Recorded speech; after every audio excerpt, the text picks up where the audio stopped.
It started with my mom, myself, my dad, my daughter, and friends joined in. And then as we did fundraising events, we ended up getting more and more people joining the team. So we have a pretty wide stance as far as people I've met through the business community that have gone to our events, people on my mom's community, and she's all the way out in El Dorado Hills.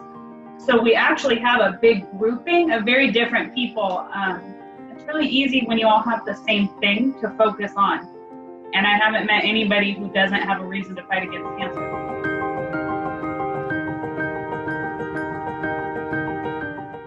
I started originally because I lost my aunt, and I met Karen Russell, who's part of American Cancer Society Relay for Life, and she said, come to Relay for Life and get some of the feelings that you're having out. And it helped me through a lot of what I was going through after losing my aunt. But now I continue to relay more because of my team.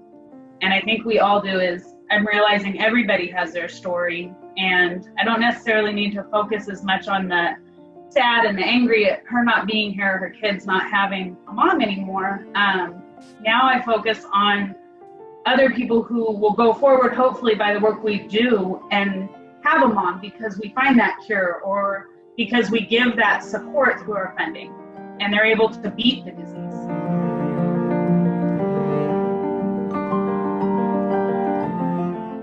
And I'm part of the Chamber of Commerce out here in Lincoln. And so I have a strong connection with a lot of the businesses, and I thought, what better way to bring awareness than to bring the business community out in a small town into it as well. So we actually hit the pavement starting weeks before what would have been the normal relay, and got businesses involved in a selfie contest. And that morning of what would normally have been our relay weekend, we went out and delivered balloons and did selfie posts on Facebook Live all morning until the start of relay. And then we actually had 2 of our own survivors on our team kick us off, just as if it would have been the regular relay. And they did Facebook live streams of why they're relaying, because they've survived it and they want to see more people survive it. We made sure we were out walking. I think we missed about 4 hours because my mom and my feet got a little tired about 2 a.m. But other than that, we had people walking. We had a teammate that was on vacation in Texas. Normally she wouldn't have been able to go to relay this year, and instead she actually did one of our walk hours in Texas on the beach.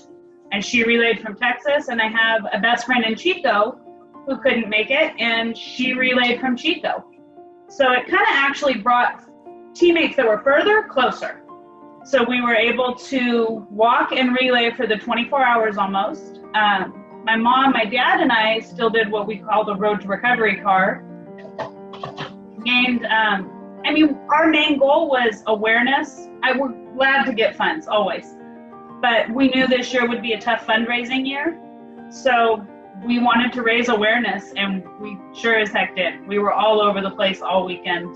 And we also had an amazing pop-up luminaria out in Lincoln that night, and a huge amount of our teammates came out, as well as the community came out. We actually raised $400 that night because people saw the luminaria.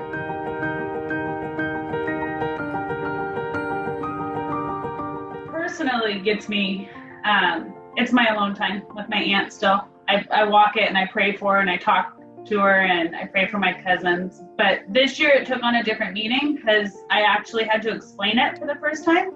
The first 2 years I did relay.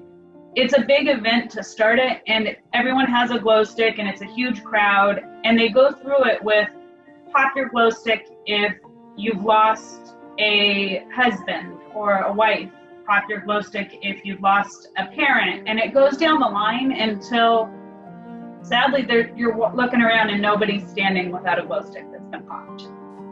And so for me, what it means now, because I've worked through a lot of my own sadness and gotten into wanting to find the cure more than anything, is I don't want to see any more glow sticks popped.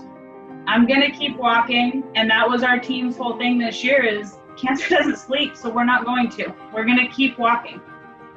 And we're going to keep walking every year until nobody has to do glow stick poppings. Instead, I think what Karen always says is we want balloons instead. We want to celebrate birthdays. I don't want to mourn the losses anymore.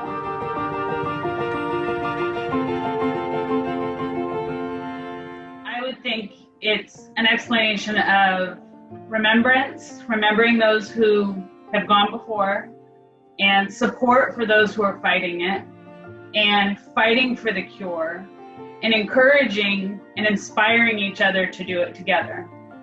And as far as someone new coming on, if I had to look back, I would say it's kind of like a pair of tennis shoes or a pair of jeans. You have to find the right fit. You can be as involved with it as you want. Find the right shoe for you. Every team's different. I just ran into Bosom Buddies yesterday, and it's a group of older women who are fighting because they've battled breast cancer. And our tents lied between them last year and the angsty teens.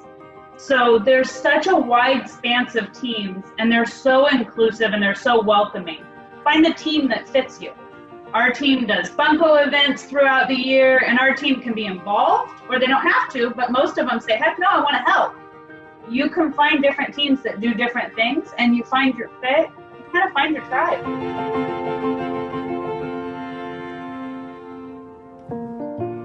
Actually, this year, when we were walking with the car, we had a survivor walk up and share her gratitude for us being out there and doing it.